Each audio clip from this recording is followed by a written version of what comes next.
Well, hello there, Uber-Tuber-Ubers and Tuberettes alike. Tall and short, left and right, right-handed, left-handed, I don't know. Come on in and sit down, and I guess you're welcome here because, frankly, nobody else is here, and I don't think they would mind anyhow because nobody lives here except me. So anyhow, come on in and enjoy yourself for a little while. I'm having another uncompensated beer. I keep waiting for those endorsement deals to kick in. Keep waiting. It was an interesting weekend, and first day of work I went back. Today was Monday. Now my helper guy Marty is going to be off all week. His wife had that big old surgery, and as far as I know, if you prayed about it, I did. As far as I know, she's doing okay. There was no death dealing and no EMS and all the ICU and all that. So I'm glad to hear it, and I'm hoping she heals up quick. But anyhow, I was out doing a job today, and frankly, I was a little confused. And I was working off of what another guy told me, and I should have paid attention to the fact that this guy doesn't necessarily know what he's talking about. So he pointed out in the middle of the yard, well, there's a wet spot over there in the yard about 20 feet from the meter. I said, well, I see it, yeah. Well, he didn't come in today, so I started going, okay. Well, I got the thing like 3/4 of the way dug up. Then all of a sudden, the irrigation system comes on. What?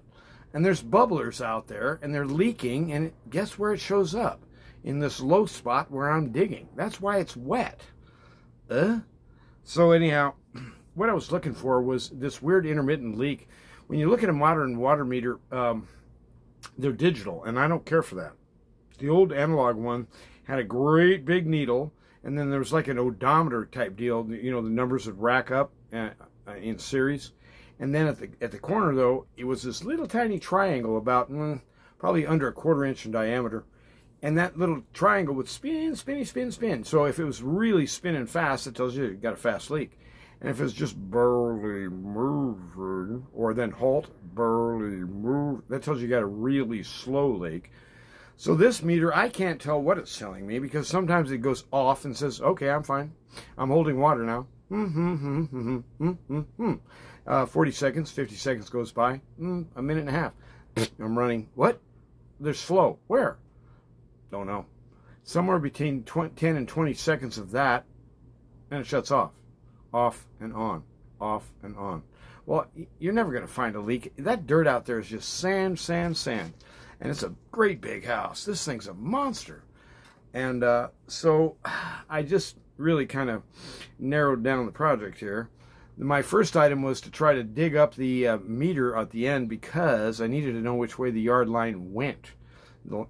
It's like we got like 180 degrees here where we could go. So I dug the thing up, and I tracked it right over there, and dig it up on the other end. Okay, keep moving, digging, dig. And boy, it's hot out there today. I'm guessing in the mid 90s, 92, 94, something like that. I don't know what the temperature was, but boy, tomorrow and the next day, we're going to be rolling up around 106. If I'm working outdoors on those, I'm going to be sweating BBs. And boy, this hot weather, I mean, this is June. This is the time for it. And here in southern New Mexico, you might get up to 106, 108, 110, but it's not like Phoenix where they start rolling up around like 121 and stuff. Get out of here with that. But 110 is plenty hot, trust me. And it's not a real miserable thing to be in because the air is pretty darn dry here until the rainy season, which didn't happen last year.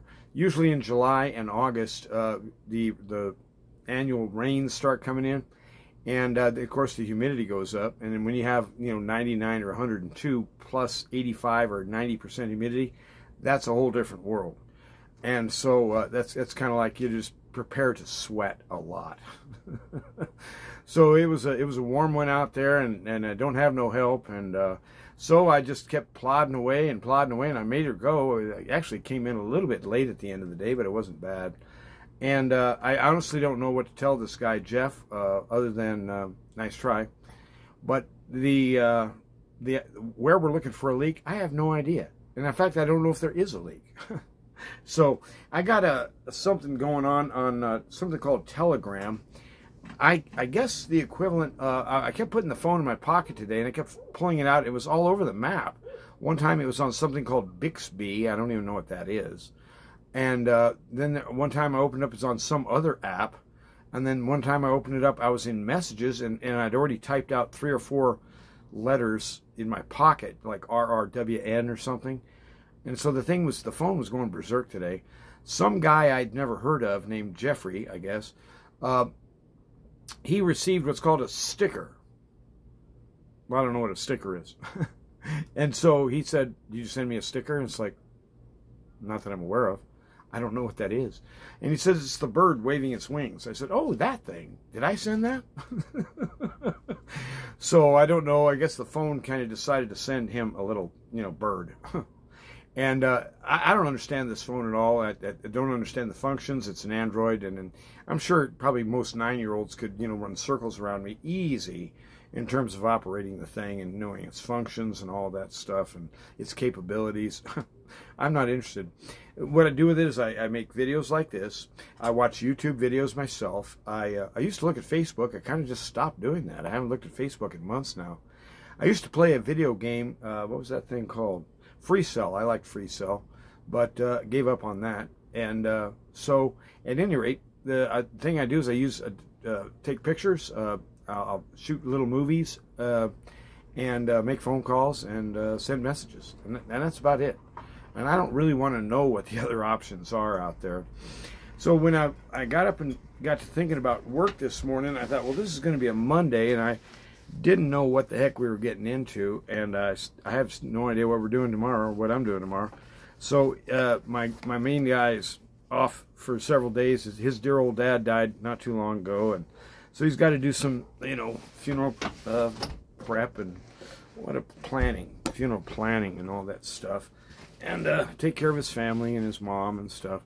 I mean, this guy's 60, so his mom's got to be up in her 90s, I'm guessing, maybe her 80s, I don't know. But anyway, when we have the things that press on us during life, I decided today. Just wanted to tell you a little story. This is what old guys do. I was trying to untie my boots at the same time. Kind of dual function, multitask. That's what they call it, multitask. I don't believe anybody can multitask. That's a lie. But anyway, the moral of the story being, thinking about things some with. Ooh, yeah, that feels better. Thinking about things some with the situation going on with the work right now. I thought, well, maybe I should find out, because I talked to a guy yesterday at church. Apparently, this cataract surgery, and did I tell you my joke? I hope I told you my joke. So the eye doc says, "You have cataract," and I said, "Hey man, I know you're lying. I drive me a Toyota." Anyway, you had to be there.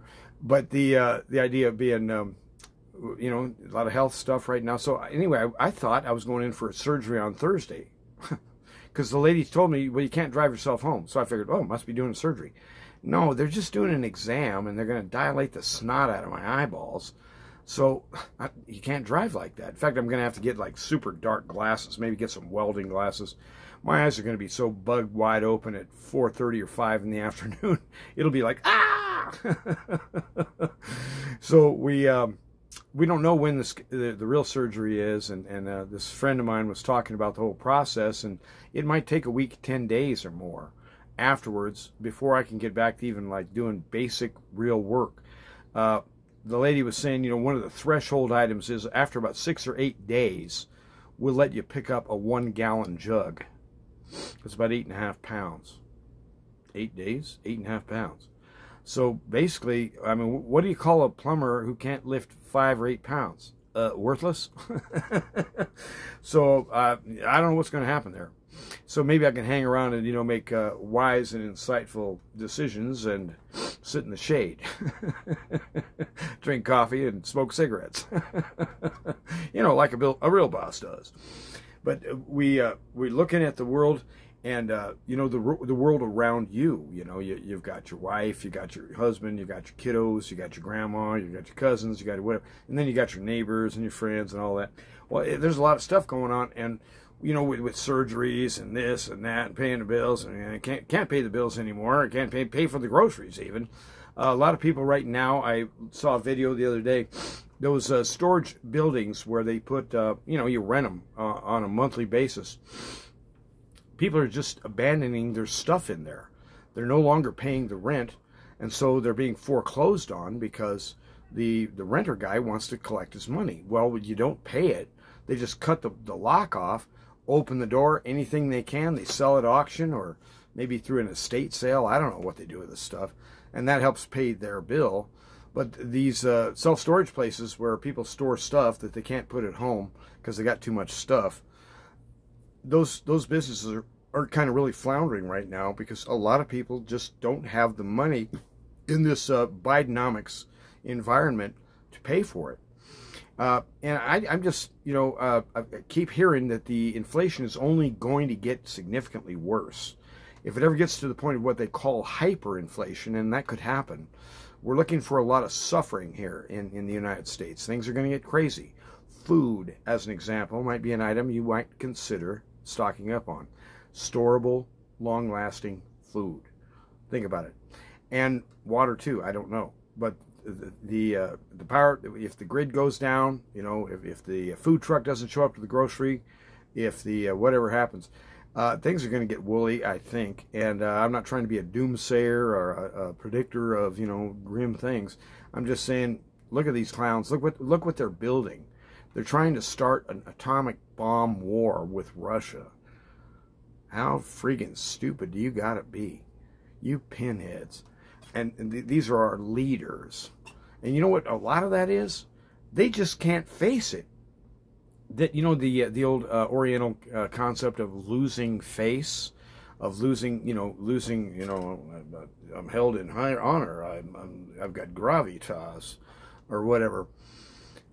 That's what they're afraid of losing. Guess what? That went down the toilet 3 years ago, bonehead. We know you to be a criminal. We know you to be a pervert. We know you to be a liar. And then it goes downhill from there.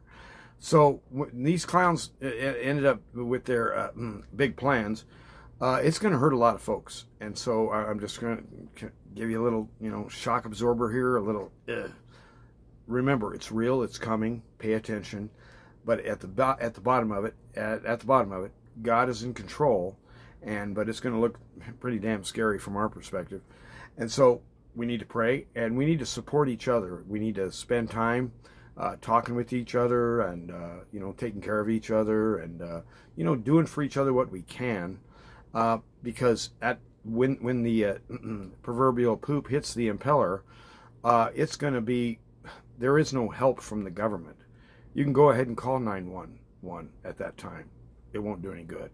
There will be nobody to call. No sheriff will come to the rescue. We're going to be on our own.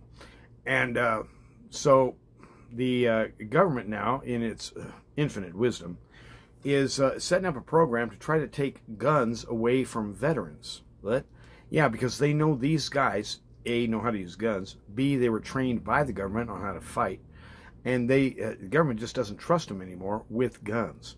So they're trying to come up with this hokey-pokey BS type program where if you want care, if you want health care, then you have to surrender your weapon. No, I don't think so.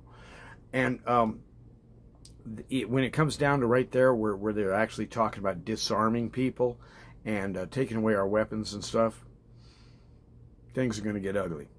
Somebody's going to get hurt.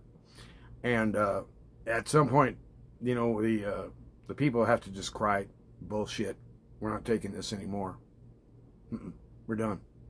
And the liars and these frauds and these perverts, these worldwide whiffies, these toads who are, slaves of Schwab and what's that other pervert? I can't remember his name. The rich dude. It'll come back to me.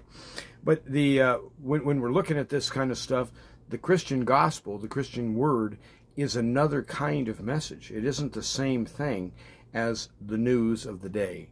This news, which comes in from above, says that the kingdom, which has already been inaugurated, is now being essentially held in place or expanding here on earth through the agency of the people who believe. So you matter. Your belief matters. Your confession matters. And the confession that Jesus Christ is in you, and He's your Lord, and He lives forever, and He rose from the dead, all that stuff works right in. You need courage.